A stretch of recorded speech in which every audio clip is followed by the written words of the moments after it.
It is so counterintuitive. Eat meat, eggs, cheese, lose weight.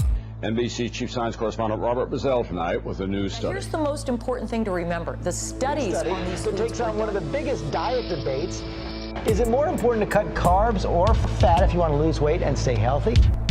Here with what the researchers found. Is one healthier than the other? Is one healthier than the other? I think low carb is healthy. Metabolically and nutritionally is healthy. Good News America. Beef, eggs, butter, and tropical oils all back on the menu with a thumbs up from many experts. The government altering guidelines for cholesterol consumption. More and more health experts are taking a fresh look at saturated fat foods that have been on the don't eat list for decades. There's really no evidence to show that the low-fat diet has any advantage, and now there's really compelling evidence to the contrary. This latest study was run by the Harvard School of Public Health. The study compared 3 diets: a low-fat diet, a Mediterranean diet, an Atkins-type diet, where people did not worry about calories but replaced carbohydrates, mostly with protein and fat from fish, chicken, and vegetable sources. Some experts worried about their health risks, especially cholesterol and other risk factors for heart disease. The Atkins-type diet was the winner, with people losing an average of just over 12 pounds. These findings, though, are still going to be considered, I would guess, controversial because this was funded in part by the Atkins Foundation. Packaging was always very seductive. All in the media, the whole and magazines. Media is about being thinner, being skinny, looking this way, and if you eat this way, you will have the body you want, you will have all the energy you want. Start losing weight today. I have tried probably every diet that exists. I've tried them all. Tried many different diets. Going back to college days, I tried Atkins. You name it. I was the Atkins diet. A million-year-old diet. Modern age. The most recent diet that I tried was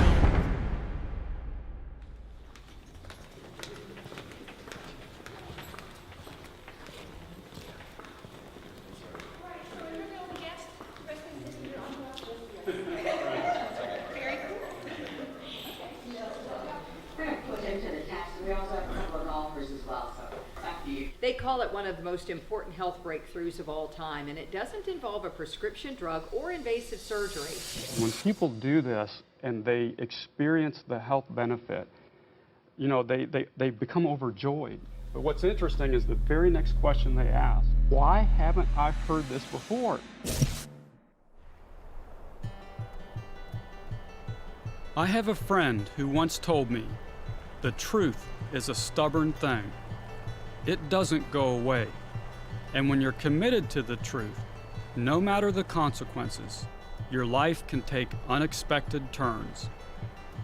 After growing up on a small Virginia farm, my father went on to discover truths that will forever change the way we eat, grow our food, and relate to our natural environment. My name is Nelson Campbell. For much of my adult life, I've been an advocate of the discoveries my dad made. Please welcome Dr. Colin Campbell. Doc, what a pleasure to meet you. Thank you. Dr. Campbell, but what makes the work that you learned about in China so important, so revolutionary with that regard? Well, my work actually started many years ago in the laboratory. And one of the first things that we did that I found very exciting, we could turn on and turn off the development of cancer, the progression of cancer. I'm here to talk about health. When people have a bad diet, that's when they need the Viagra, right, Doc? Absolutely. And you're 77, you don't need it, right? No. All right, Doc. Coming from the farm, my dad revered America's protein-rich, animal-based diet. He was the first in his family to go to college and attended Penn State.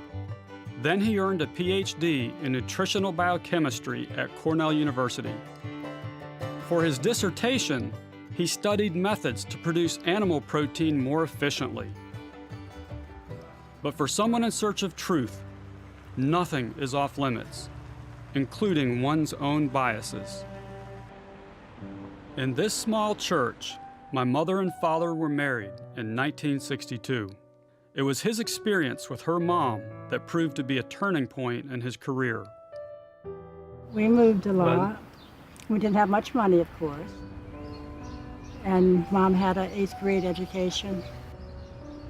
She was an honest woman. She always had trouble with weight, because in those days, gosh, you would eat all this junk food. It's cheap. I never heard anything about nutrition.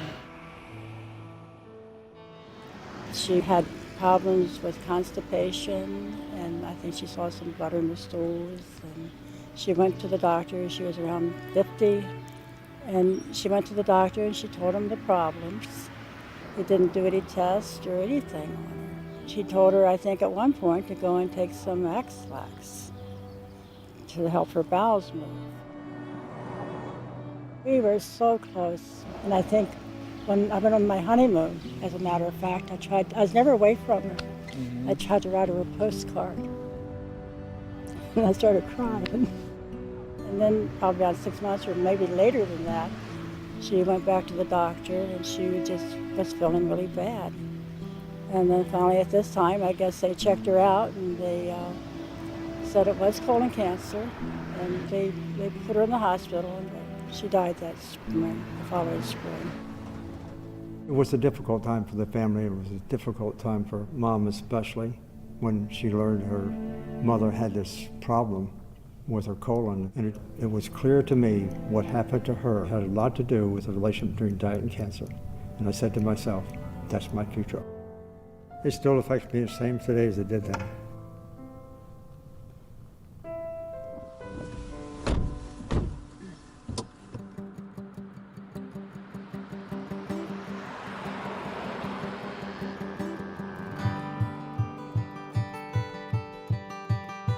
I first met Kim when we were 16, and we married 7 years later. Kim is the chef in our family.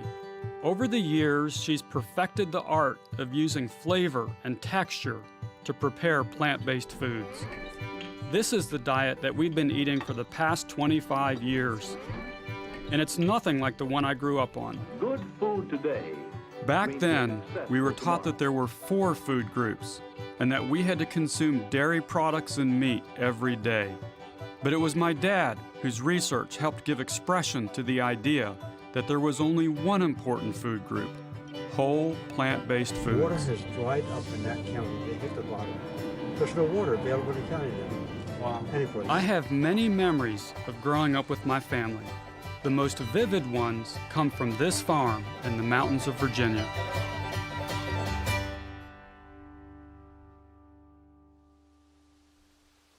Well, one of the things we had to do in my day was contend with hills. And this scene right here is just perfect for me. Brings back old memories because I used to have to go get the cows in the morning. And I'd ride my horse down from up here and bring the dog and Laddie, and we'd come down here for hours and hours. You know the prices, of course. Their family had farmed this whole area through here for generations. This is actually the family cemetery. What this really speaks to is the fact that families stayed in the same place for hundreds of years. That's called stability. And yeah, sometimes, you know, I think that there's an unsettled feeling that people have. I mean, back then people were anchored to the land, they were anchored to one another, connected to nature, connected through time. Stances along here, when the cows would come in, they knew exactly which stanchion they should go to. They'd come in. But today, people feel like they have no control over their lives. I mean, these people here... At least they knew their surroundings. Yeah. They really knew their surroundings. Well, they had that connection. Yeah. Well, the whole story really started with my dad's ideas of health. And the essence of his idea is that we have enormous control over our health merely by what we choose to eat. And it was that idea that attracted the attention of a legislator in Kentucky. So in November of 2011, my dad and Dr. Esselstyn, his colleague, were invited to speak to the legislature from the floor of the Kentucky House. And Kentucky has some of the worst health statistics in the nation. The topic that I really want to share with you, it really has to do with the way we think about nutrition. We obviously were flattered that he would give us some time, and we were gracious enough to be listening to what he had to say. I mean, you could hear a pin drop in that chamber, I thought, which was unusual for the chamber. All the members were so attentive. They wanted to learn, they wanted to hear. What is so exciting is the fact that all you have to do to make yourself heart attack proof is change your biochemistry internally. I found this staggering. My dad's and Dr. Esselstyn's talks that day were historic. Never before had the idea of plant-based nutrition been presented from the floor of a state legislature. So there you have it. Thank you very much for your time. My dad got a very enthusiastic response, and he was so excited he called me up the next day, and that's when I got involved. At the time, I'd been working on an idea for a nutritional intervention program in North Carolina, and I sensed an opportunity to do the same thing in Kentucky to demonstrate the health benefits of a plant-based diet to the Kentucky legislature. I was highly motivated to do this because I knew my dad's research well, including a study that he had done in China, the most comprehensive study ever done of the relationship between diet and disease. And so the China study was really an opportunity in a human setting to see if what we were learning in the laboratory had any bearing for a human population.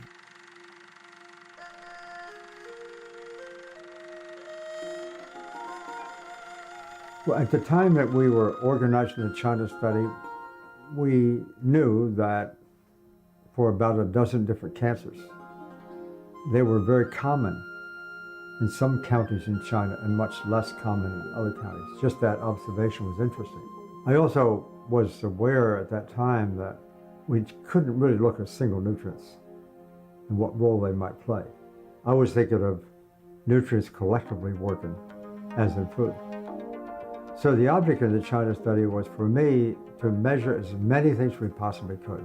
My dad's research team collected blood, urine, and questionnaire data from 6,000 patients in 60 counties across China and measured a total of 367 variables.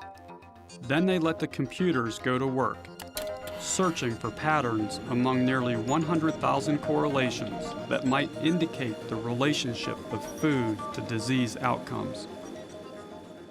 As I looked at that body of correlations, I could see patterns emerging, somewhat like a hologram. You stare at this complexity and suddenly you start to see something emerge. And when I saw all of these variables in the food together with stuff in the blood, comparing it with all the disease outcomes, we tended to get the same answer. That the closer we would get to a whole food plant-based diet, the healthier we would be and the less disease we would incur. And that in turn was consistent with what I previously had been doing in the laboratory and what in fact also existed in literature from other places. My interest in the opportunity with the Kentucky legislature also stemmed from my knowledge of the history of this idea. For many years, researchers have suspected that animal protein is not optimal for human health. This information has sometimes bubbled to the surface only to get buried in a sea of misinformation because of the influence of industry and government. A perfect example of this was in the late 1970s with a Senate committee chaired by Senator George McGovern. So the Govern Committee held a series of hearings and published a report, Dietary Goals for Americans. The Dietary Goals for Americans realized that many of the problems, the chronic diseases, were related to the increases in saturated fat and cholesterol and sugar, refined carbohydrate consumption. And so there was this shift towards we need to move towards some of the foods eaten by societies that weren't plagued by these chronic degenerative conditions. So if you look at the populations around the world that are not dying of our 10 leading killers, it is rural Africa and rural China. And they have kind of, in one sense, remarkably different diets, at the same time, actually remarkably similar diets.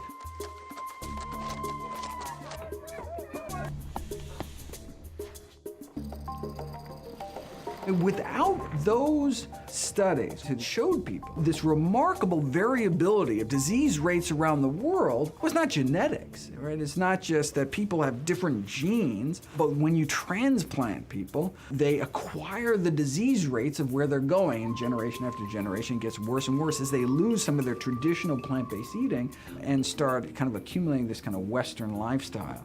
And I think it was in that environment that the McGovern Committee said Americans need to shift their diets towards a more plant-based diet.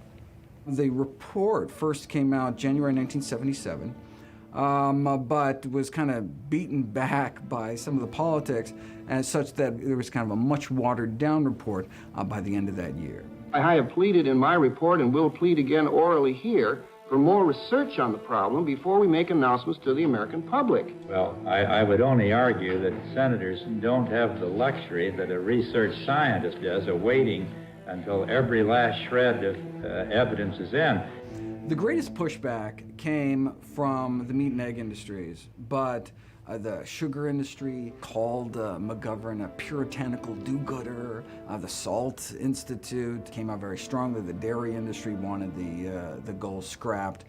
So not only did the agricultural lobby win in terms of changing the wording of the report, but they had the entire Nutrition Committee disbanded.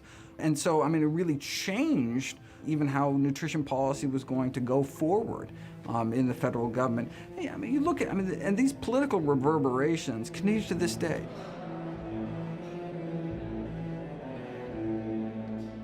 I saw good people making really stupid decisions. They didn't want to get crosswise of the mainstream. The mainstream being greatly influenced by the corporate sector. Dairy products, nature's most nearly perfect food. And remember this, Tom, where the demand for other may fluctuate over the years, not milk and its products.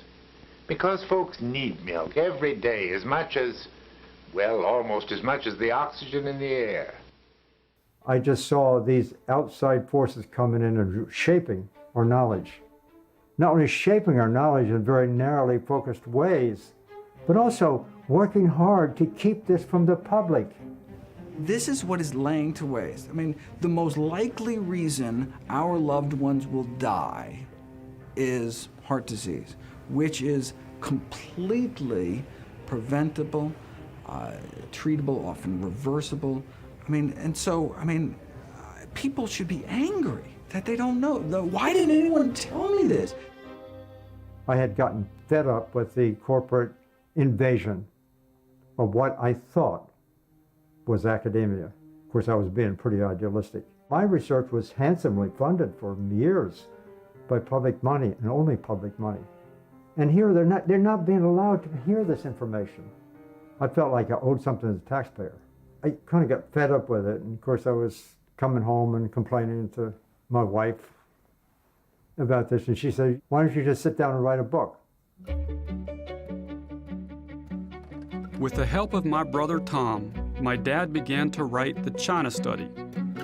In 2005, the book was published and almost instantly became a national bestseller. Well, the conclusion was that the closer we get, started with my graduate school days in the late 1950s. Heart disease, stroke. I'm talking about going from meat to plants. And my words they ring, and the birds sing song. No dairy, no meat. I went on essentially a plant-based diet. I recommend the Dr. Campbell, father and son, on the China diet. If he could get 15,000 books sold, he could get down and get my expenses covered. Now it's sold well over 1 million. You've got to stay on top, you've got to float and sting, and then they shove me in, and my words come true. Well, my words come true. Claudia and I picked up the China study, and we got on the diet. Cholesterol went down about 50 points. On the impact on my whole system made me want to spread the word on how to eat in a way that'll reverse health problems. Tom Riner is a longtime member of the Kentucky House of Representatives. When not in the capital city of Frankfort, he manages a homeless shelter and pastors a small church in Louisville. Tom's district is predominantly African American, and the voters there have kept him in office for 33 years. Each presentation will be about 45 minutes. The speaker appointed me to represent the House on a joint House and Senate task force on childhood obesity, that we might help others in the fight for better health in Kentucky. So the first thing I wanted to do was to invite Dr. Campbell and Dr. Esselstyn to Kentucky. Dr. Campbell, I think we're ready for you. After my dad's talk in Kentucky, I picked up the phone and I started talking with Representative Tom Riner. And over a series of conversations, we came up with an idea for House Bill 550. And what we were proposing was to do a 2-week program in a poor community in eastern Kentucky to demonstrate this health concept. And the idea was simple: pre and post biometric testing, some education, and 2 weeks of prepared meals. Now, we also offered to do this with our own financial resources, but with the understanding that upon success, we would have the opportunity to sit down with the state to discuss a statewide rollout strategy, initially focusing on low-income communities across Kentucky. I have a lot of confidence in Tom, what he does. If he is for something, I have confidence in him as a representative that he's doing the right common sense thing. And I thought it was a good start to get some recognition. The General Assembly in any state is, there's a lot of eyes on us, there's a lot of media on us, and I voted for it because I thought it was a good idea. The bill seemed to enjoy strong initial support, but once it went behind closed doors, the reality of politics set in, and it was ugly. It was some of the most intense lobbying against a measure of this sort that I've ever seen. I thought that would be one that everyone would be for. You know, this is a good idea. Who could be against it, right? Well, you got to realize that there's a lot of interest, big money interest, that they don't want any changes because of the bottom line, which is $1. They would not hear it on the House floor unless I agreed to amendments. So it took something that had the strength of steel, and we, after we got through with it, it had the strength of Reynolds wrap. You know, we had put a lot into this, and so I was deeply disappointed when we failed.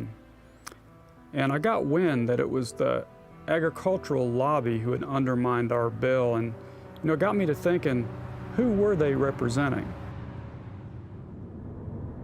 This experience lit something within me. Special interests had killed our proposal, but not our idea. I decided to do the pilot project anyway, on my own, back home in North Carolina. It was at this point that we decided to document this. I'd never made a film before, but felt like this could be a story worth sharing. For years, the wellness industry has targeted the upper income, college town kind of demographic. So in thinking about where to do our pilot project, we thought first of the nearby community of Chapel Hill. I knew we could succeed in a town dominated by North Carolina's flagship university, but decided instead on a more mainstream community. Home to just over 12,000 residents, Mebane is a town west of Chapel Hill, with rolling farmland on its outskirts and tree-lined neighborhood streets, plenty of churches, and a quaint downtown area. This is a beautiful small town, and this here's the main street. The atmosphere is one of southern charm. It's just a lovely place to live. Everybody pretty much knows everybody. I think that it creates kind of like a sense of family. We're in the land of barbecue here. Some of the world's best barbecue is here in North Carolina. As a kid growing up, that was one of my favorite flavors. But we're also in what some people refer to as the stroke belt. Well, typically the South is known for fried food, but I would say probably a lot of red meat, chicken, yeah, probably fried up, the better, French fries, you know, all that good stuff. I just can't imagine life without meat, I guess. Any kind of meat. I love meat. Bacon. Love bacon. Fried chicken and green beans. The green beans with bacon and butter and stuff like that. Well, why don't you just throw out the green beans and eat the bacon and butter? Yeah. You know, a lot of people think an idea like this won't take hold in a community where people are used to eating this way, but I don't believe that for a second, and it's why I wanted to come here. My reaction when Nelson made the proposal to do a jump start in small town Mebane was a little bit shocking. I was very concerned about whether or not people would be open to the idea of doing plant-based. The culture in rural America, I don't care what state you're in, is that everything revolves around food and unhealthy food. But I was also very excited about it because I know that when somebody finds something good in a town like that, it spreads like a virus. So when we got started in Mebane, the first thing we needed was a name. Pure comes from the Latin word meaning clean or clear, which sounds to me descriptive of nature. And that's why I like the term PlantPure. My biggest challenge was finding people to participate. And I really didn't know how to get started. In fact, I remember sitting at my desk one day and just not quite sure what to do. And then I had the bright idea, well, just go start talking to people. So I went down to the town's only coffee shop and I started talking with the store manager and her mother. Ended up having a great conversation. And turns out they were very helpful to me in helping to recruit the initial participants. Blood pressure, cholesterol, insulin, and arthritis. Italian dishes, you know, a few Mexican dishes, a lot of just plain old, good old-fashioned American dishes. Right. Hey Terry, we just got a small building and we're going to be using that as a place where we make the food available and do jump starts and do classes. So I was finally able to find 16 people to participate in a program that we were calling our PlantPure Jumpstart program. And the first step in that program is biometric testing. So to do that, I went out and I recruited a biometric testing company. We use analyzers where we can create what we call a motivational moment. So we provide results immediately so we can sit there at that point in time and say, you need to make a change. Our message transcends political and cultural boundaries. First of all, personal responsibility. So then we sat everyone down and we had a 2-hour education session. This doesn't take very long at all. Also, guys, with tempeh, there's usually a local person that makes it. And then that was followed by 10 days of freshly prepared meals. And to do that, we used the kitchen space at Reed's. We started out with a lot of traditional recipes and we veganized them. Some examples are we made lasagna and stuffed it with tofu and added a lot of spinach and mushrooms. We used spaghetti and meatballs. We had a meatloaf, which was a lentil loaf, not a meatloaf. And as we went further, we added some quinoa. We added some unusual burgers. I'm thinking of the edamame burger and different things.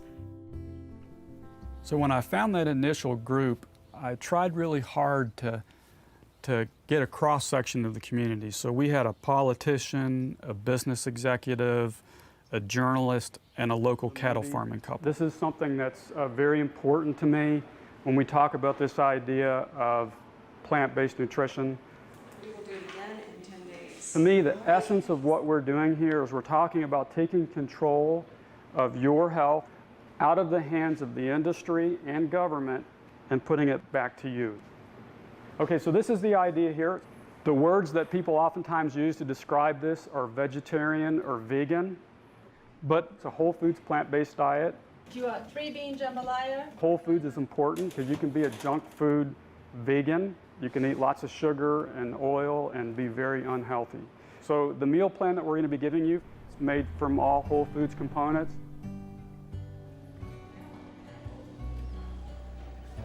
So on the 4th day of the Jump Start, I decided to go out and visit the cattle farming couple.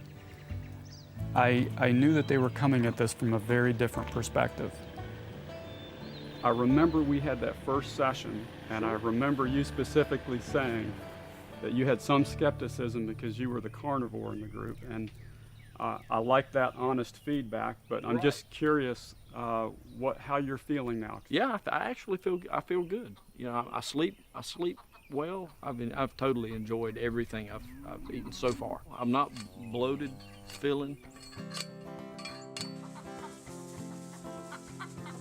As a farmer, how do you feel about the idea that maybe the future of farming could be in plants as opposed to dairy and livestock? Well, I think that my family's always sort of been progressive in that way. My family didn't start in livestock. They started in pickles and preserves. And then they went to dairy and then the beef. So I think anytime you diversify, you're better off and being more sustainable.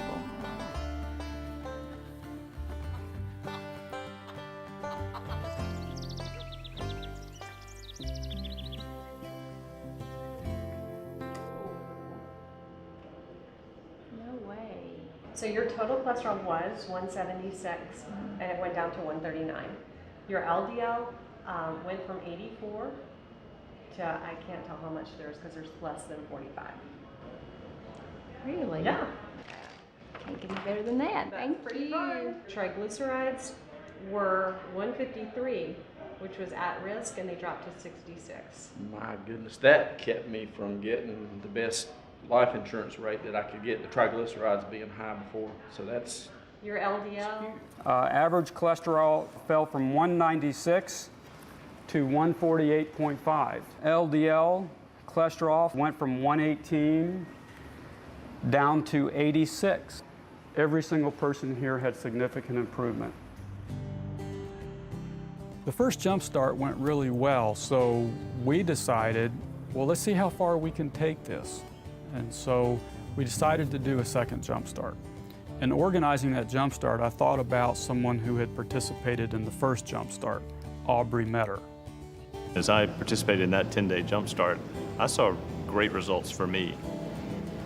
I realized that, this can have a significant impact on my health, and if it helps me this much, I'd love to bring this to our employees and see what it could do for our whole employee base. This is an opportunity for you to sort of serve as a case study for employers across the country. Creating a better workplace environment was probably my #1 motivation to want to bring this year. Hoping to reduce our healthcare costs, that's certainly something that's top of mind for everybody. The aggregate amount of money that we spent on healthcare in the United States in 2012 was about $2.8 trillion, about $8,912 for every man, woman, and child in the United States. The healthcare cost trajectory is out of control because the consumers are not in charge. And because we've grown up with the system, we don't realize how strange it is. But if you go to a clinic or hospital and ask in advance what it costs, you got a very strange look. It means one of two things. Either you're uninsured or you're crazy. Why would you want to know the price? And so the system spins out of control. It would be as if you went to a restaurant, ordered a splendid bottle of wine, and said, I don't care what it costs, let Blue Shield or Medicare or Aetna worry about the thing. The system goes haywire.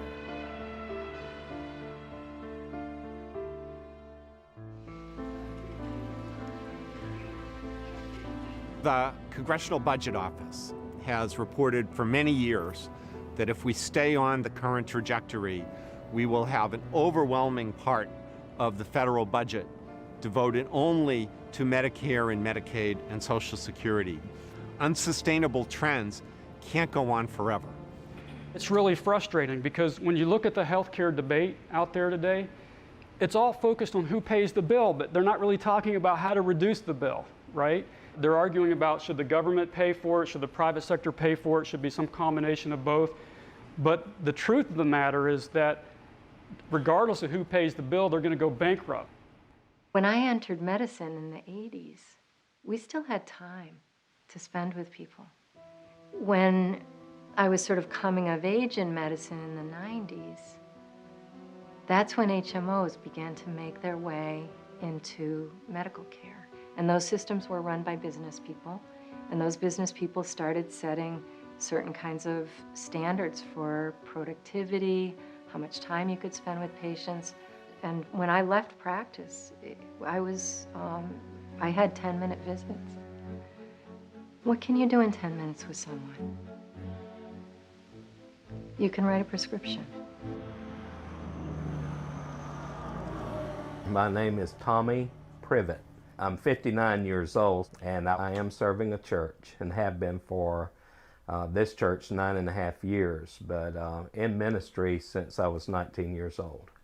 My health issues, the worst issue is the diabetes, type 2 diabetes, and I was first diagnosed when I was 23 years old. So that's been about 36 years. And I also have hypertension, my blood pressure, and cholesterol issues, and I take medication for all of that. And it gets a little wearisome having to keep up with all those medications. And as I'm getting a little older now, it's more difficult for me to keep everything in control. I've actually been eating a plant-based diet for 4.5 months now. I've lost 40 pounds, and so that has really gone well, and I'm still losing. I was taking 7 medications when I went on the plant-based diet. Altogether, I think I've gotten off of 5, totally, just totally off. So, what is the case? What'd you do there? Oh my gosh, I have to show you the picture. People and physicians alike can accept that nutrition is the cause of a lot of our chronic diseases. And we've accepted that pharmacology is a treatment for our chronic diseases. It's a drug that treats 2 things. It treats the cancer, and it's also treating. You take a blood pressure pill for your blood pressure, and you take a diabetes pill, and you take a chemotherapy pill for your cancer. I think it's difficult for them still to accept nutrition as a treatment for our chronic diseases. We have all these guidelines, that were judged by companies. Did you prescribe this? Yes. Did you prescribe this? Yes.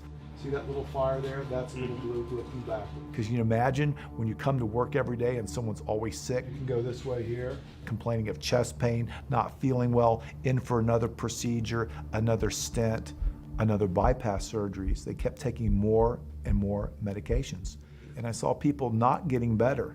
Well, after practicing for a couple decades now, I realized that this wasn't the best way. So I started looking for more information. We've built this whole system of medical care and health care using our own so-called intelligence, very mechanical kind of information. We think we're smart. We think we can outshine nature. I mean, nature is very complex, extraordinarily complex, beyond our comprehension. The unit of biology that traditionally is considered is the cell. Within just one cell, it's infinitely complex. We have a total of something but like 10 and 100 trillion cells in our body. And so we get these 10 to 100 trillion universes all working together, talking to each other, communicating with each other. It's an orchestration that's beyond belief. That's nature. So we've seen a dramatic rise in the use of prescription medications over the last 20 years. Again, the rate of heart disease continues to soar. Cancer, diabetes, mental health problems soar. If medications were the answer, why aren't these numbers coming down? So nature, as far as our health is concerned, is comprised of just countless mechanisms and chemicals all working together. Drugs, in contrast, aside from the fact that they're a single chemical, also is a chemical that's a foreign compound.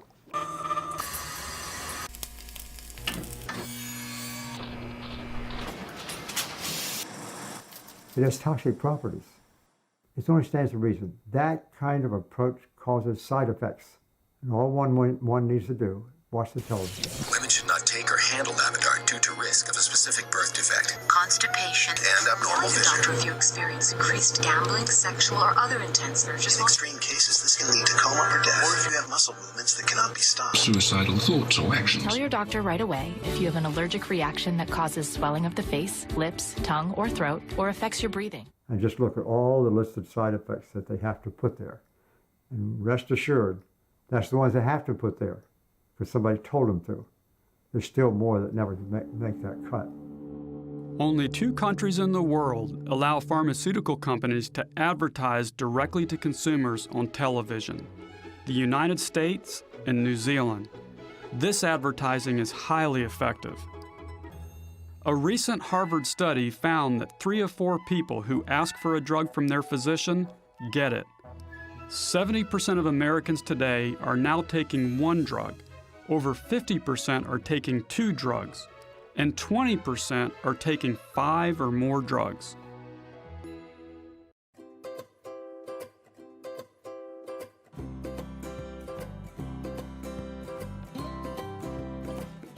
I knew I had to get my cholesterol under control, but exercise and eating healthy weren't enough for me. It was only 2 or 3 minutes after I started that I felt a tightness in my chest like I couldn't catch my breath. Diet and exercise weren't enough for me.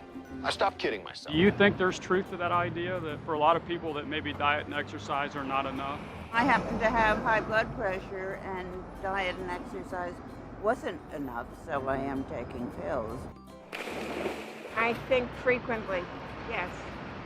Frequently they need drugs. But I think cholesterol is largely genetic. I definitely think that diet and exercise are not totally enough. You know, I get fired up when I see these ads on TV. They're downplaying the ability of me to take care of my own health. The patients that come to my office, I would estimate that 80 or 90% of those patients, if they would adopt a whole food plant-based diet, their condition would dramatically improve.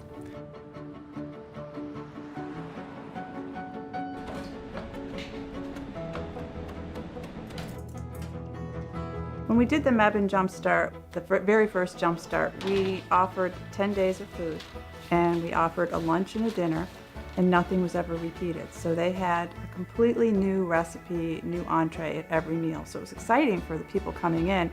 So it's really about eating whole plant-based foods, whole grains, and the fruits and vegetables and nuts and all of that. And the Jumpstarts were getting bigger. And then we rented a kitchen and we started producing out of that kitchen, which was a really nice, large-sized kitchen. We brought in a couple extra chefs and hired some more people, and that's when it became a real system, and it was interesting to watch.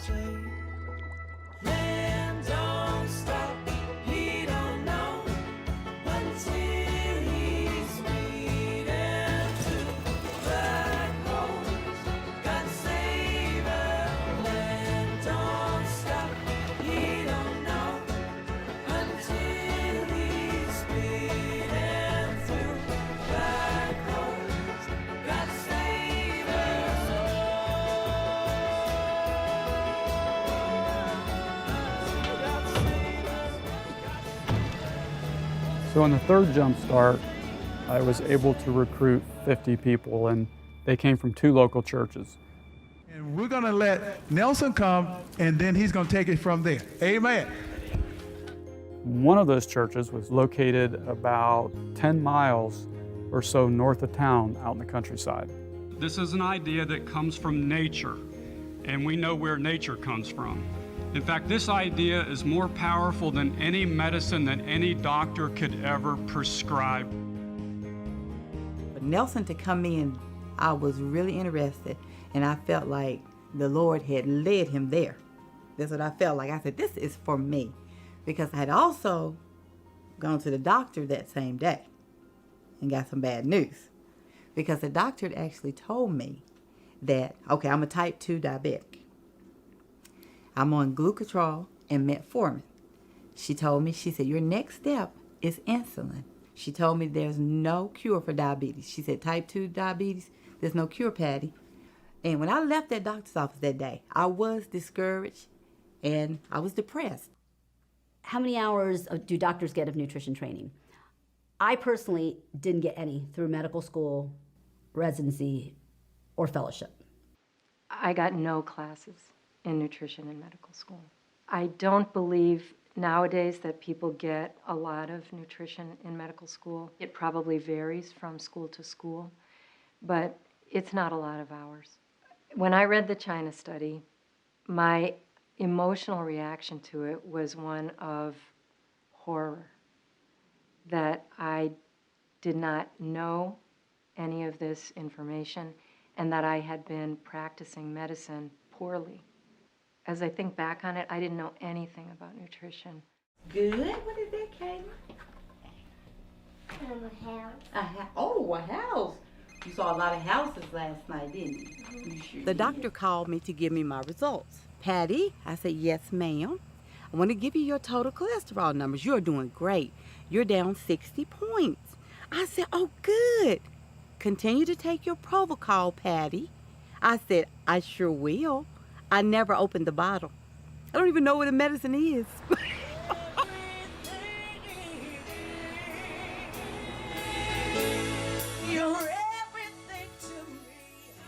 I believe that food choices matter. But not only do our food choices matter when it comes to the cruel treatment of animals and to the degradation of our land, food choices also matter because food choices can directly impact our health for better or for worse. Amen. A few weeks ago, Nelson Campbell was invited to our Bible study. He had a radical proposal.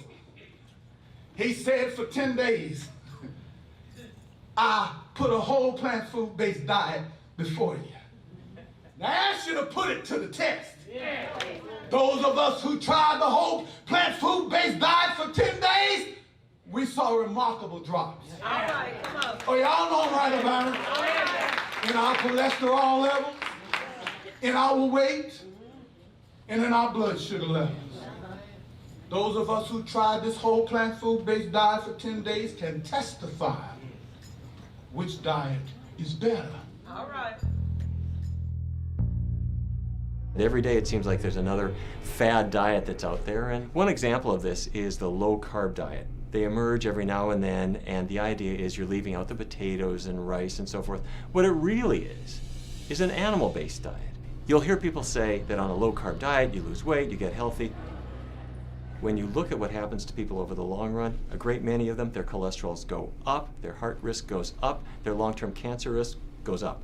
The evidence supporting a whole foods plant-based diet is overwhelming. We have hundreds, if not thousands of studies. One of the diseases that people are most concerned about is cancer, and for good reason. A number of studies strongly suggest that a whole foods plant-based diet is not just good for preventing cancer, it also may be powerful for changing the course of cancer once it's been diagnosed. And this is an area ripe for more study. Anybody who speaks against the health benefits of a whole foods plant-based diet either just doesn't know the facts or they've got some economic interest that's at play here. The facts are overwhelming. My favorite foods are fruits. And being on the plant-based diets, I can eat my fruits now without running my blood sugar numbers up out the sky. They started out, remember, at 340, 350. That's when I first started. Now I'm at 100 and between 125, 130. Once I got back into the doctor's office to see my favorite doctor, we're sitting there and she's talking and I said, you need to be telling the other patients about it because if it helped me, it'll help them. She acted like she didn't hear me. She did. She acted like she didn't hear me. I think physicians are scared. They're really scared that patients are just going to eat fruits and vegetables and they're not going to take their treatments. And that's not what we're saying. At least not what I'm saying. I'm saying let's have a cohesive relationship between diet and pharmacotherapy. I think that physicians are scared because they don't know how to prescribe a diet.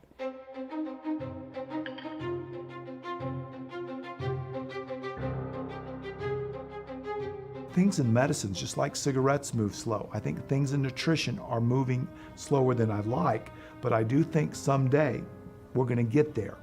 And I do think if we don't fall aligned with that, there's going to be repercussions. Now, is it possible that someday, if you don't discuss a whole food plant-based diet with your patients, could that be considered malpractice? This is up for lawyers and attorneys to decide. But if we think about this logically, we just want what's best for our patients. And as a physician, as I come across new knowledge that's evidence-based, as I've seen my patients' lives change, as I've seen my life change, I would feel guilty and I would feel great remorse if I didn't try to introduce these principles into my patients' lives. I don't need to beat myself up. Your total cholesterol is 150. But my intention is to do this. And Is that accurate? Yep. Is that thing working? Is that? And we say that what you may find. You are kidding me. Triglycerides are 98. They were 395. Are you sure that's accurate? Holy moly. Oh, really? Yeah. Wow. Total cholesterol is 277, went 150. This is going to be a lifestyle. It's amazing. That's awesome. Wow.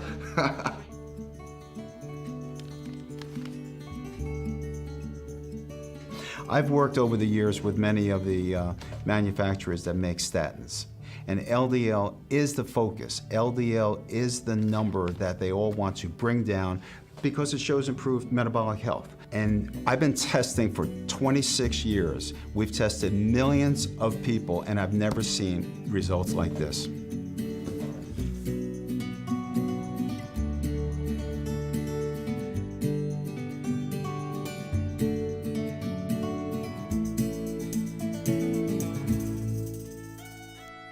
In 6 months, we completed 5 jump starts, each one larger than the one before, ending with a final group of 130 people. Feeling confident, I decided to take these results back to Kentucky to re-engage with the folks who thought they had killed our idea of a pilot project.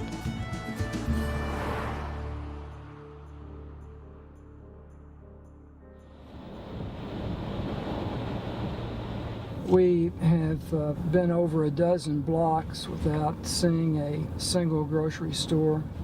That's why so many of our people are not able to get good produce. What's your healthiest meal? What? Do you have any health meals? Anything that's fresh? No, we don't. Okay. Thank you.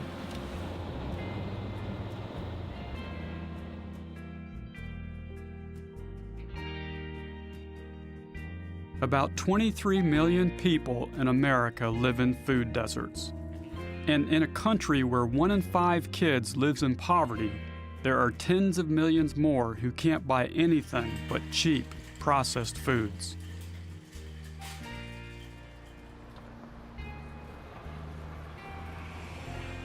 I remember when I was young, and I'm 52 years young, but when I was little, my mom, downtown was nothing but fresh fruits, because we would come all the way from the Louisville, Newburgh area to come downtown, and you'd get you got everything. It was a market. The hay market. Yeah. The hay market. Right. So see, that was a big thing. A lot of families would go, and it'd be crowded, and because you're getting fresh everything. What happened to that market? I don't know, but it's been gone. It's gone. It's a parking lot now. We don't know what it is now to get a real fresh tomato. Everything is shipped in. What I resent is everything is shipped in. It would be super and absolutely wonderful if we can get our local farmers back growing our vegetables again, and where we can have decent vegetables and not have to pay an arm and leg for them. They taste better. Oh, they just melt in your mouth. We need to get our local farmers back out here growing stuff again. I resent the fact that we don't have local people to actually grow vegetables. The small family farm in America is nearing extinction. The total number of farms has fallen from about 7 million in 1935 to about 2 million today. Every week, over 300 farmers leave their land for good. Historically, subsidy dollars have flowed to large farmers and not to small farmers. So for example, in the 15-year period that ended 2010, the federal government handed out $161 billion in direct subsidy payments. 2/3 of farmers in this country got nothing. Of that $161 billion, 1/5 of the recipients grabbed 9/10 of the cash. Federal subsidy policy subsidizes 4 main grains: corn, soybeans, wheat, and rice. And those crops figure heavily in the processed foods that we eat. 2 of those, corn and soybeans, also are fed mostly to animals. We eat animal-based diet, and whether it's raising livestock or monocropping to grow the grains to feed the livestock, it's all economy of scale. So we're going to get a first-hand view of what farming is today, which is nothing like the farm that my grandfather had.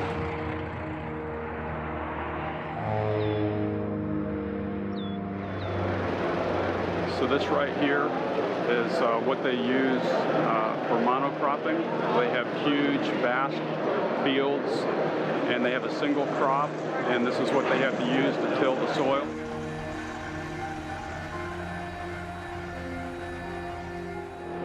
That machine right there, which is built like a Mack truck, is used to saturate the foods that we eat with noxious chemicals. And it's capital intensive. The bigger you are, the more efficient you can be.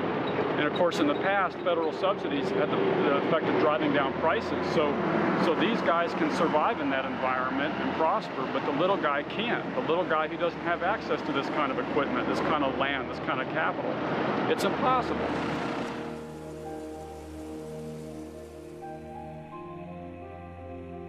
In the last 75 or 80 years in this country, Americans have doubled our per capita meat consumption. We've gone from about 100 pounds per person in the mid-1930s to about just under 200 pounds per person. One of the things that we see in animal production is that animal food producers are externalizing the vast majority of their costs or imposing those costs on society. Those costs include healthcare costs, and then we have this very large environmental cost. According to the United Nations, 18% of the world's greenhouse gas emissions comes from sending beef and dairy products to your kitchen table. This report is about finding priorities. Because they're chopping down the rainforest to grow soy to feed to chickens and pigs and other farmed animals. About 25 to 30% of the land area of the planet is given over for grazing animals. We've been basically plowing down forest for centuries to make room for crops. We recalculated how much man-made greenhouse gas came from the livestock sector, from deforestation through forest burning, through raising cattle, and found that instead of being FAO's 18% estimate, we found it was nearer 51%. So these are man-made gases they're seeing and not natural. For the first time, that's what the report says. Now, if you feel it was unseasonably warm last year, you would be right. Because 2014 will go down as the warmest year around the globe in recorded history. 9 of the 10 hottest years to date have all occurred during the 21st century. Aseguran que el año 2014 ha sido el más caluroso jamás registrado. Sur l'année complète, la température moyenne au sol et sur les océans a été 0,69 degrés au-dessus. If we focus on animal agriculture, we can reduce warming, but also in the longer term, it's 1/5 the cost of anything else that's on the table. We have to reduce livestock production. In parallel with that, we have to plant more trees. We can act. We can walk over to the thermostat and we can change it. We can turn down the heat on this planet.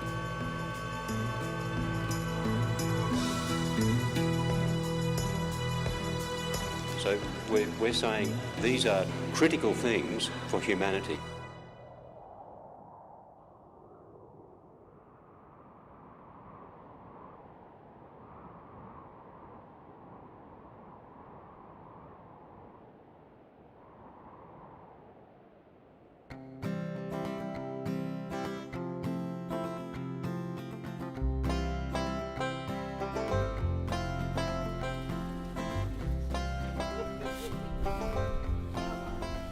In both Kentucky and North Carolina, I've seen hints of a very different future.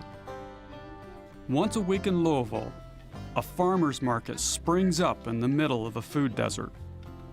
In this area, what we have is a lack of supermarkets that have the rich produce area, and it's a high quality produce. We also have a high concentration of fast food restaurants. How do you feel about the whole genetically modified idea? Well, I don't think you should be changing the DA in anything. That, you know, the earth is pure.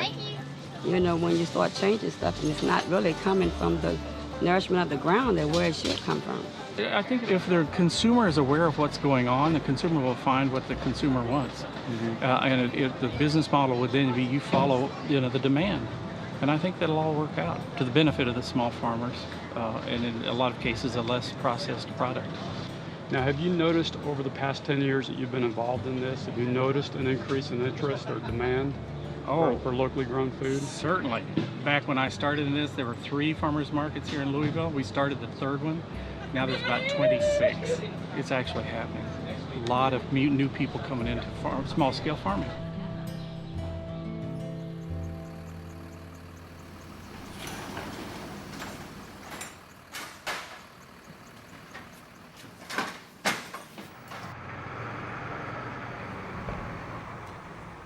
Having enjoyed double-digit growth every year since its founding, Eastern Carolina Organics acts as a marketing agent for small farmers.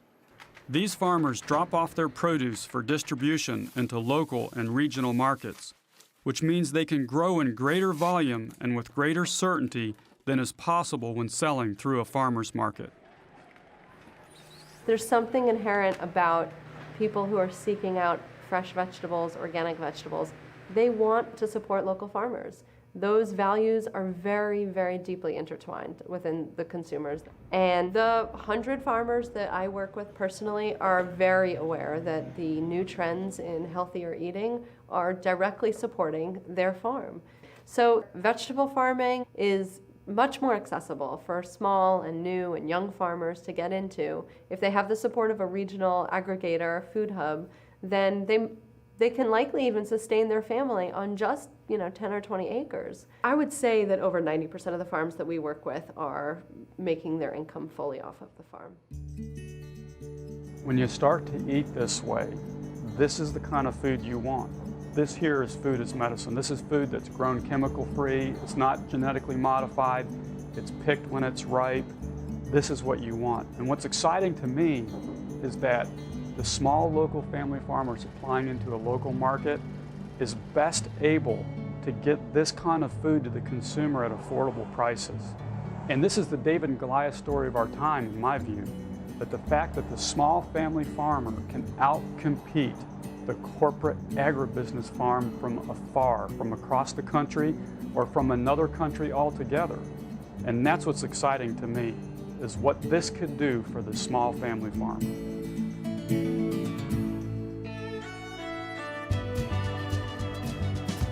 I could now see, better than ever, the connection of all these ideas. I could see what a plant-based world might look like. Healthy individuals empowered to live without drugs. Small family farmers outcompeting agribusiness, supplying wholesome foods to their neighbors, and an environment on the mend. And I could see a local free market of growers, processors, distributors, and retailers beating back the boundaries of food deserts. When I arrived in Kentucky, I met with Tom Riner, and we decided to pursue a strategy to force government to do something that it has a hard time doing these days, which is acknowledging facts that are unsettling to rich and powerful interests, but vital to the interests of the people. And I knew this wouldn't be easy. We've basically all over America, it's hard to get significant bills to the floor that have any controversy. Tom and I were determined to go to any lengths to make this happen. We knew we couldn't just walk in and start making proposals. Tom and I had failed once before, and we were pretty easy targets. What I'm thinking about is the word. Tom decided that we needed a local strategic partner, and he suggested Kentucky State University, which is a school located in the capital of Kentucky. KSU has a strong agricultural program. They've worked in food desert communities, and they've done a lot of work with small family farmers. Now, do you do things like that very often in the legislature? This would be maybe one of the first times that we've commended a university for taking an initiative to reverse the heart disease in the state. Our focus is on small to mid-sized farmers, always has been, and those farmers see us as providing invaluable information to them, because when I got here, they were seen as invisible to a lot of factions of people. How has KSU helped you as a farmer? We've worked with them in the past, our efforts to try to gather a bunch of folks together to take produce to the city of Louisville. How big is your family? Do you have kids? I have one son, and I hope he'll be a farmer, but farming is hard work. The reality is there's a lot of stuff out there, and he may try something else. So if there was one thing that you could say to the American public or to the legislators in Frankfort, Kentucky, about why it's important to save the family farm, what would you say? America's built on independence, entrepreneurship, and all that. If we keep that in place, we can still stay a leader in the world in some things. If you start getting rid of all small farmers, small businesses, those kind of, you don't support them, then eventually it's just going to be one big, large corporation, and everybody's subject to its fallacy. It's really a pretty crafty idea to get KSU involved, and I think we've come up with a strategy that utilizes the relationship with KSU, and so kind of concealing ourselves and working our way into the political process here to the point where we have an audience. And then once we have an audience, we can tell our story. But that's just the nature of politics. You have to play the game sometimes to win the game. Kind of an interesting process, though, to go through. So you didn't know you were going to get drafted into drafting legislation. I know. Proposed legislation is first assigned to a committee for review. Only after getting through the committee can it be assigned to the floor for debate and a vote. Throughout this process, a bill or resolution can be amended, tabled, or rejected outright. So that we could get a fair hearing, we decided to begin with a resolution simply acknowledging the work of KSU. Later, Tom would propose an amendment to this resolution, a formal finding of fact statement recognizing the truth of plant-based nutrition. This was our ultimate goal. Designating February as the Kentucky State University Heart. With the wording set, we submitted our resolution. And within a day, we got a phone call from someone who had the authority to kill this whole effort. We received a phone call, Tom did, from Speaker Stumbo after the legislation was submitted. And apparently he has some interest in this. We made it, huh? As you remember, we had been involved in that effort to get the first, legislation passed, and it went into committee and, kind of basically got killed by lobbyists.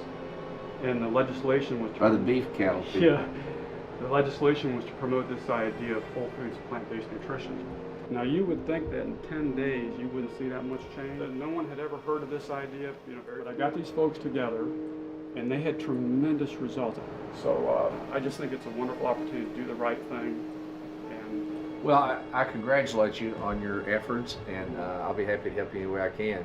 Representative Riner lobbies pretty hard for your causes, and I think a lot of him And obviously Kentucky has a very bad problem with diet.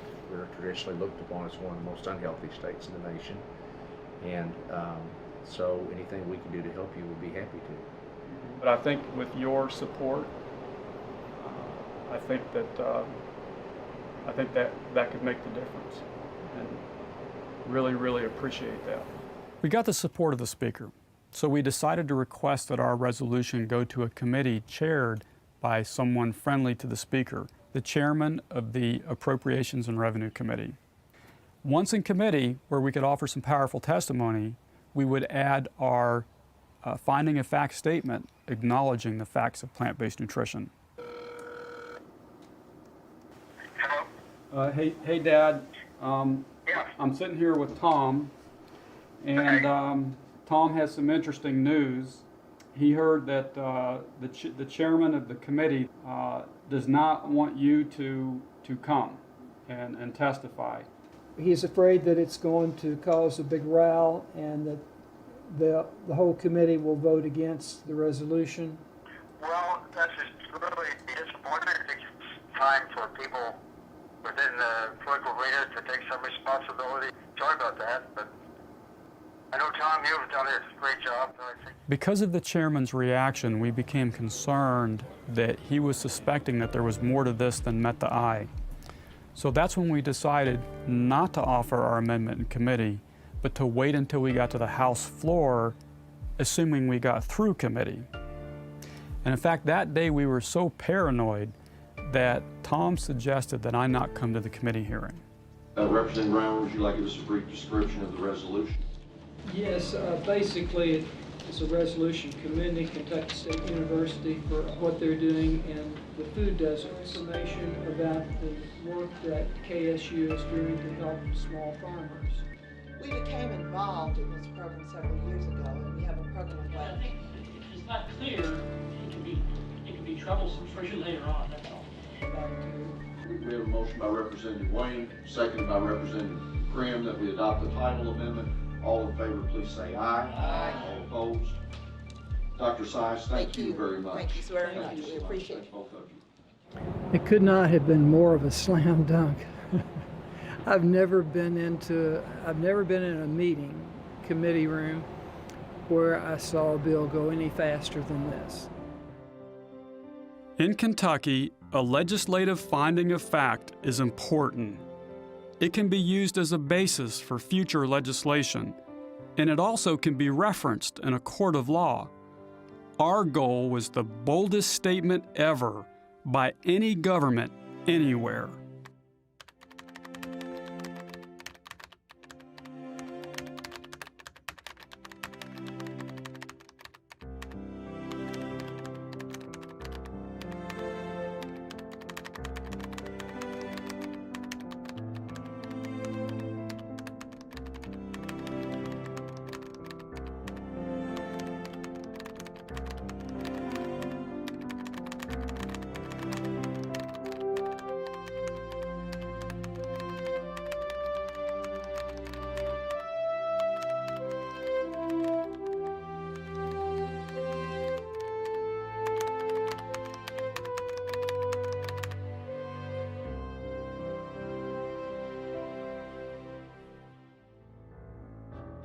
According to House rules, Tom had to submit the finding of fact amendment on a Friday before the debate and vote the following Monday.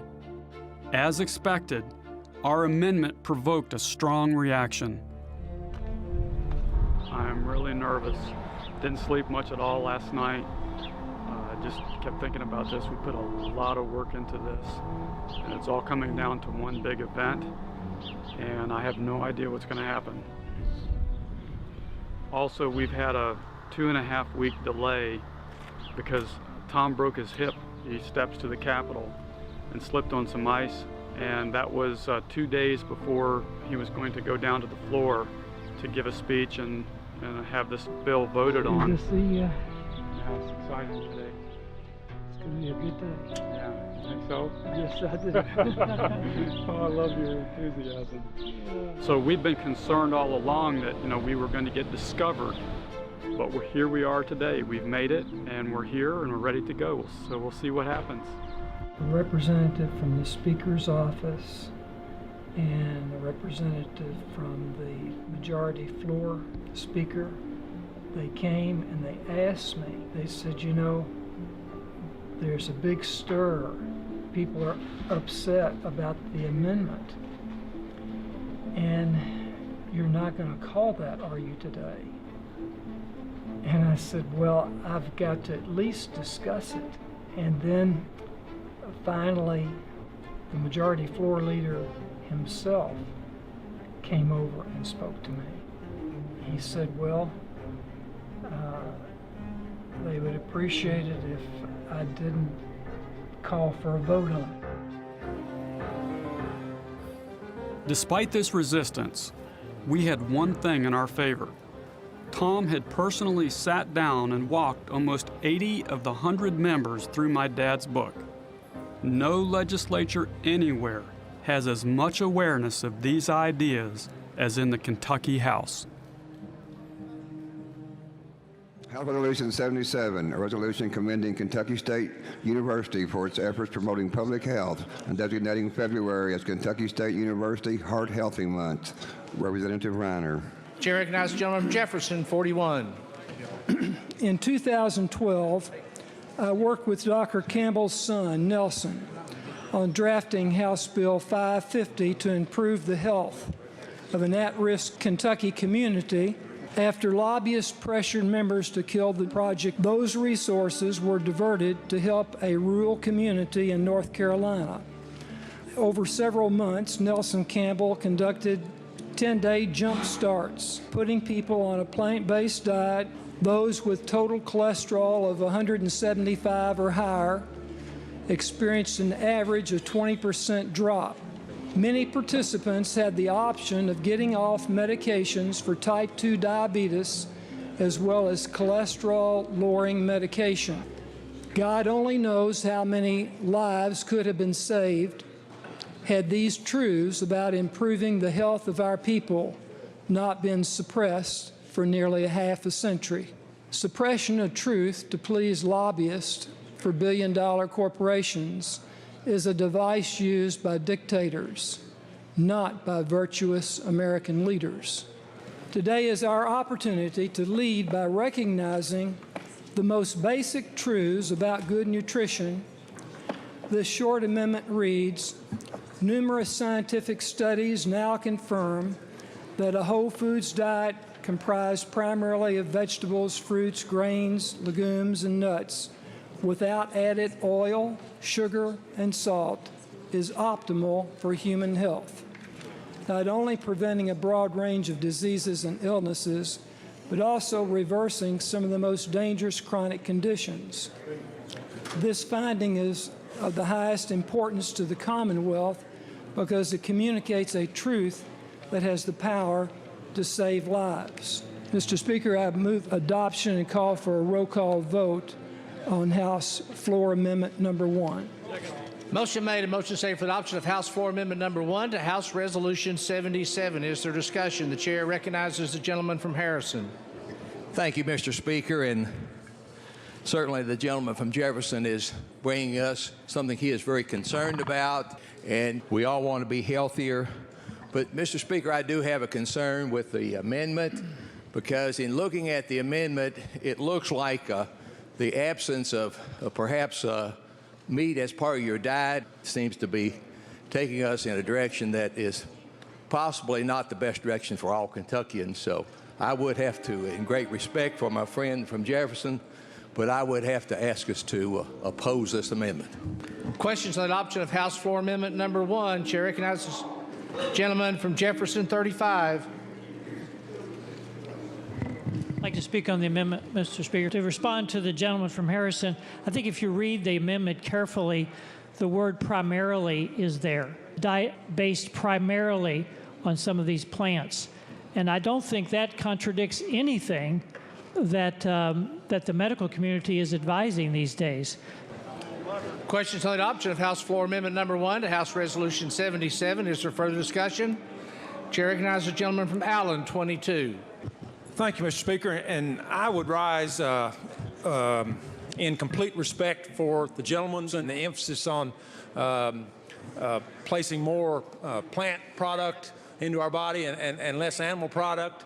But I would remind the body that America has, over the long term, had a protein-rich diet that has allowed us to be progressive in so many ways. And as we've taken American culture around the world, one of the things that we've done is certainly added protein to folks' diet through meat. And I realize that that brings certain other issues with it. And I'm sure that the gentleman from Jefferson could explain those to us pretty clearly.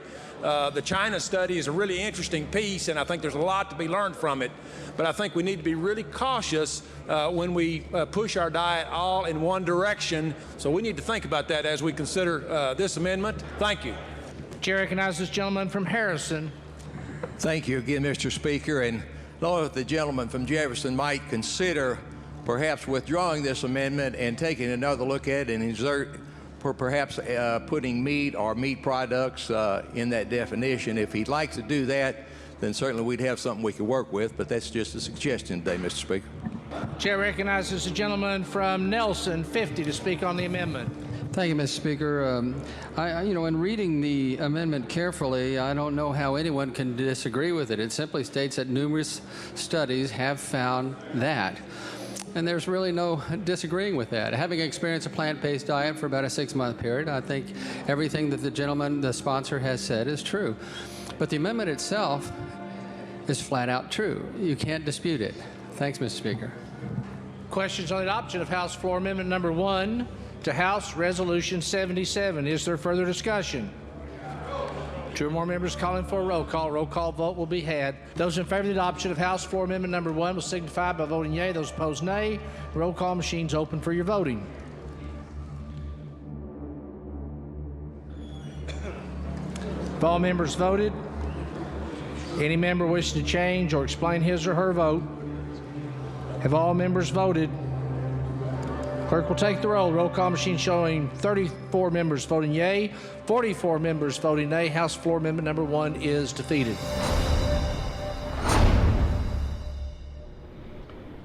Agribusiness is so big in their districts that this would be an election issue that could knock them right out of the box. There wasn't any money attached to it. It was just a paragraph on a resolution. And yet they couldn't even vote in favor of that. Well, the truth is a stubborn thing. It doesn't go away. Yeah.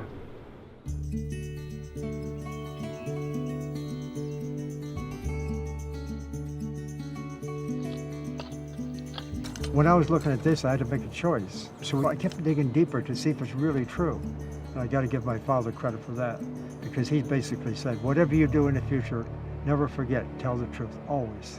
Mm-hmm. And so I asked Mom, are we willing to live in a double-wide trailer? And she said, as I said, of course. Because telling the truth was what was most important. It was the only thing that mattered. If I lost my job, I could lose my job. Mm-hmm. It didn't make a difference.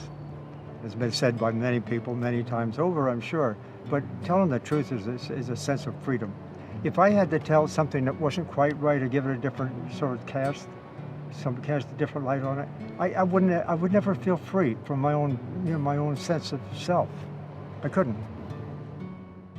Dr. Campbell certainly has been a good person to get the word out. He's sort of a Johnny Appleseed on information, getting it out there, spreading the good word, and he certainly got my attention. That's the key thing, get the information out. The government will be the last to get it. Politicians are followers. Who do they follow? They will follow the voters.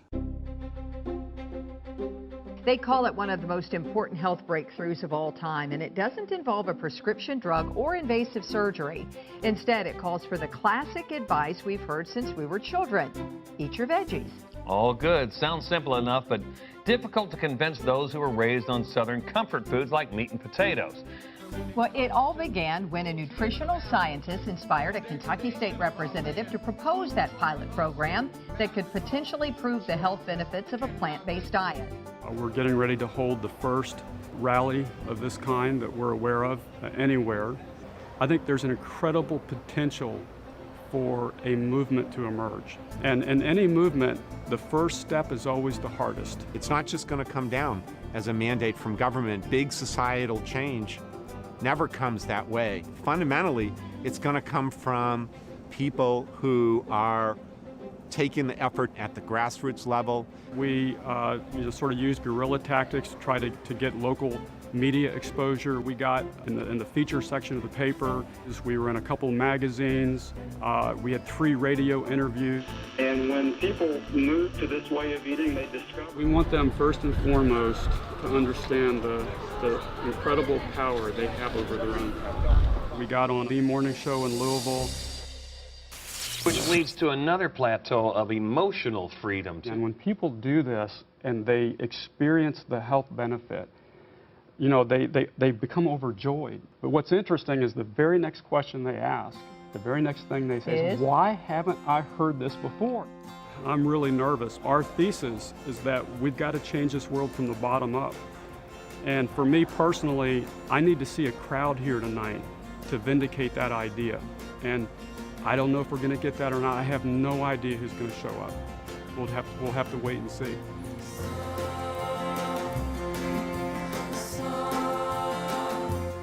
Heard about it online, actually. We live in Champaign-Urbana, so we came down for this, and I have family in Kentucky.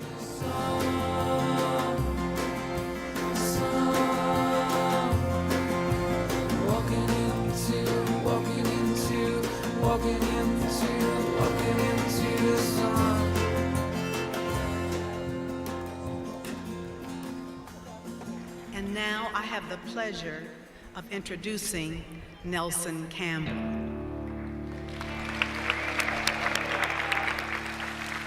Many of you here already know, my father is a world-renowned nutritional researcher from Cornell University. The amount of money that we spend to create the kind of health situation we have, it's not working. Our system is about gaining wealth for the few.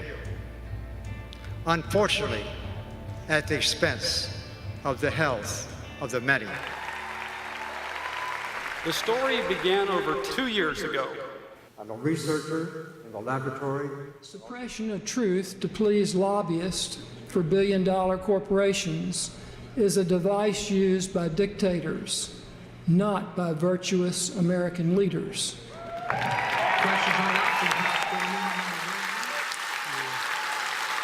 Roll call machine's open for your voting. Have all members voted? Any member wishing to change or explain his or her vote? Have all members voted?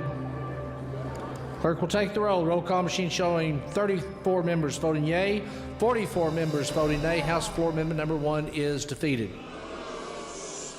Our intent to show people why they haven't heard this before. Why? Because revolutions can't start without awareness. The question is, how do we foster a revolution like that? And so our strategy is a very humble one, and it's people-centric. Because the reality is that this idea is actually quite simple. It's something that is accessible to everyone. It's something that people can share with those around them. We're going to work to create a national grassroots movement. And we're setting up a template so that anyone in any town or city across America can set up a local chapter of that foundation. We're calling these local chapters pods. And we're going to be creating local pods that enable people to be activists within their own communities. So we're going to be planting a lot of seeds. We believe that we need to launch a movement that engages millions of people everywhere to fix a problem that industry and government have largely created. I hope this rally tonight marks the beginning of an organized movement to bring about this change. And we have an exciting vision to share, the vision of a PlantPure Nation. In this PlantPure Nation, our kids grow up full of health and life. In this nation, we age gracefully, not wasting away in illness and in nursing homes. How does that sound?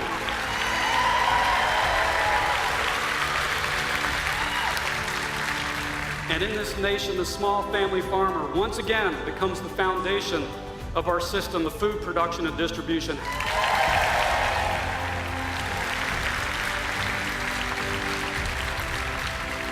And in this PlantPure Nation, we no longer raise billions of animals for slaughter in inhumane conditions behind the public eye.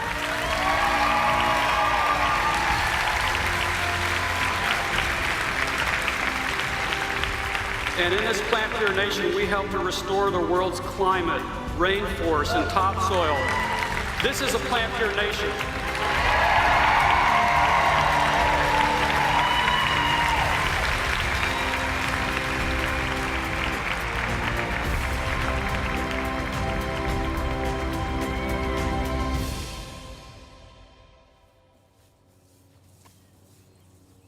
So if there was someone sitting here in this chair making a lot of money doing something that contributes to another person's poor health, like your mom, what would you say to that person? Money doesn't mean that much.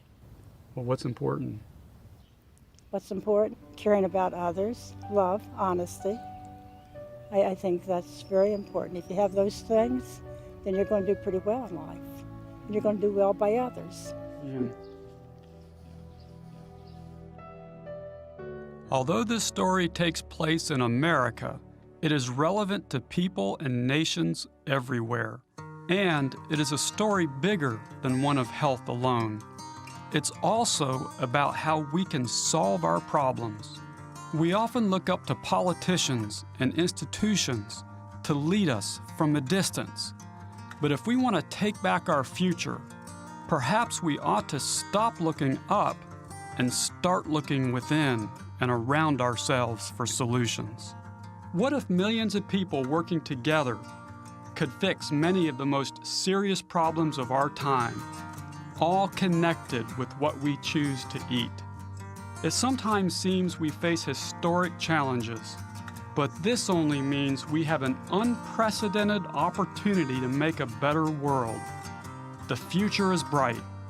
All we need to do is see it. It starts with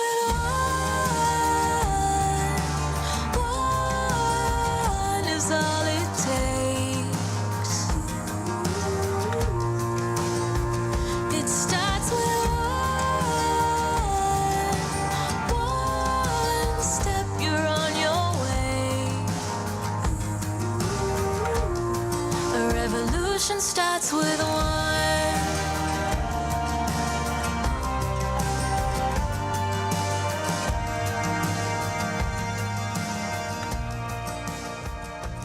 As my friend Tom Riner said in the film, the truth is a stubborn thing. It doesn't go away. And neither did we after the film's release in 2015. We launched our PlantPure organization and developed a line of 30 affordable plant-based entrees. And my wife Kim, who helped in this effort, wrote 2 amazing cookbooks. We also have developed programs to assist doctors, employers, and individuals, and even have a strategy for empowering entire communities around the plant-based nutrition message. And speaking of community, tens of thousands of people answered our call to action, launching hundreds of pods in cities all over the country and around the world. The nonprofit PlantPure Communities leads this pod network and is supporting initiatives to bring nutrition education and low-cost plant-based meals into underserved communities. Most exciting, we are now embarking on an even more ambitious plan, a strategy we are calling our Healing America campaign. We are using a new social action platform that will enable us to support local communities and launching campaigns that bring the message of plant-based nutrition to as many people as possible, including delivering affordable plant-based meals into underserved neighborhoods. We are filming what we do, streaming out short videos so people can follow along and help us expand this model to cities and towns everywhere. We also are producing a feature film as a sequel to PlantPure Nation. We have developed an exciting storyline that goes beyond health to include the urgent issue of climate change and strategies for political and economic reform based on the idea of empowering local communities to fix social and environmental problems, and not just in the United States, but in countries around the world. We believe we will never heal one another and our planet until we empower people everywhere to fix problems, focusing first on their own communities. We are committed to a peaceful revolution of people helping people and acting boldly to preserve this beautiful blue-green planet we all call home. Please join us by visiting healingamericatogether.com. We encourage you to share this link with as many people as possible. There is power in awareness and power in numbers. Thank you for your support. One voice, one love, but the truth is beating strong. You're the heart that is its song. All across these wonderlands, people start to take a stand, spreading like a wildfire, one life at a time. Oh, it starts with